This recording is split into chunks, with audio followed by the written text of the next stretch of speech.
Une délégation du ministère des Infrastructures et des Transports, conduite par le directeur général des infrastructures Jacques Ayadi, a effectué une visite le vendredi dernier sur les chantiers Kalavikpota, Wedo, Révier, Kokokodi, Missesinto, Sédiet-Denou et Zinvier afin de s'enquérir de l'évolution des travaux du projet de construction des routes. Une fois sur les chantiers, le chef en mission de contrôle Pierre Haro a fait un bref résumé des travaux réalisés. Sur cet axe où nous sommes, l'axe Kokokodi, Révier, Wedo, Kalavikpota, c'est le déplacement du réseau électrique.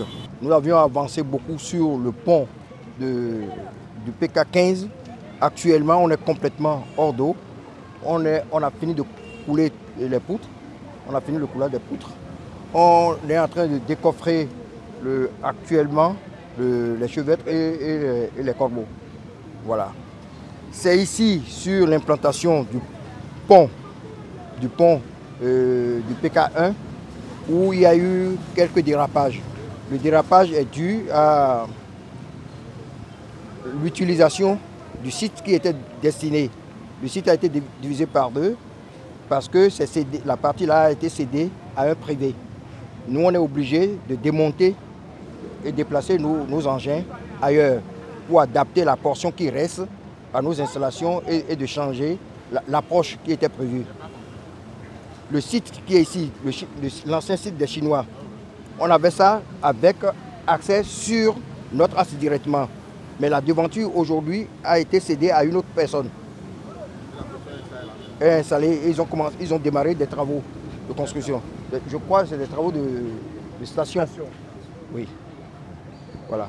Bon, ça, on est aujourd'hui en train de juguler ce dérapage. On a fini l'installation de la centrale à béton parce que sur cet ouvrage, il est prévu une installation d'une centrale à béton.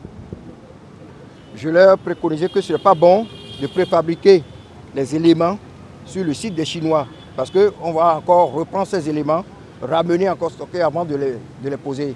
Donc on va seulement transporter le béton de la centrale et préfabriquer tous les éléments sur le site de l'ouvrage même. De l'autre côté, sur Zinvier, on a déménagé l'atelier d'application d'enrobé pour aller fermer les portions que nous avions sautées en temps.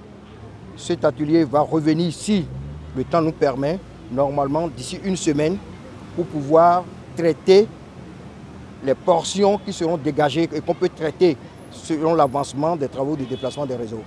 Après avoir évoqué le reste des travaux à faire, le directeur des travaux Mohamed Harouna est revenu sur les problèmes auxquels ils sont confrontés. Comme nous l'avions annoncé, nous avions des zones neutralisées sur lesquelles on n'arrivait pas à intervenir. Et depuis que vous avez pris des mesures urgentes par rapport au déplacement de réseau, ces zones sont en train d'être libérées. Et nous, en même temps, nous suivons avec les travaux de terrassement sur le côté libre, du moins le côté droit, dans le sens du projet. Actuellement, le terrassement est avancé sur ce côté et nous attendons que le deuxième côté soit libéré pour qu'on puisse également diligenter le démarrage des travaux à ce niveau aussi.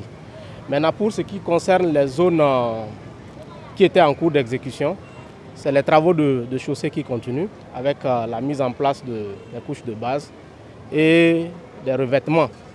Nous avons déjà une portion qui est déjà revêtue en enduit superficiel sur laquelle nous allons appliquer incessamment le béton bitumineux. Oui, il y a des endroits où on doit améliorer la traficabilité de la route, où on a constaté qu'il y a, avec la saison des pluies qui démarre, l'eau qui stagne. Donc nous avons déjà anticipé avec certains points. Nous allons continuer avec les nouveaux points recensés de façon à éliminer complètement tout ce qu'il y a comme désagrément sur la route et permettre à ce que la population puisse circuler normalement. Le directeur général des infrastructures, Jacques Ayadi, lors de son intervention, a rappelé le but de sa visite. N'étant pas satisfait de l'évolution des travaux, il a affirmé qu'il suspendrait les travaux dans le cas où les mesures ne seront pas prises pour permettre aux populations de circuler librement. Je suis venu ici parce que la saison des pluies arrive. Et je sais que vous créez beaucoup de nuisances aux populations. Et elles ne sont pas contentes. Je n'hésiterai pas à suspendre les travaux si je pense que je constate que vous n'avez pas pris des mesures pour que, même en cours de chantier, que des gens puissent circuler dans une aise donnée. Ce que vous ne faites pas. Il y a plein de... Calavi aujourd'hui, c'est carrément presque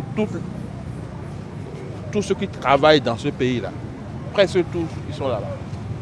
Et tout ce que vous faites, vous agissez sur l'économie du pays. Après les remarques faites par le DGI, le directeur des travaux Ebomaf Mohamed Arounan a rassuré l'autorité et les usagers des routes à conduire les travaux dans la qualité, suivant les normes requises afin de finir les travaux avant la fin du délai contractuel. La délégation est donc repartie dans l'espoir de revenir prochainement pour constater la fin des travaux.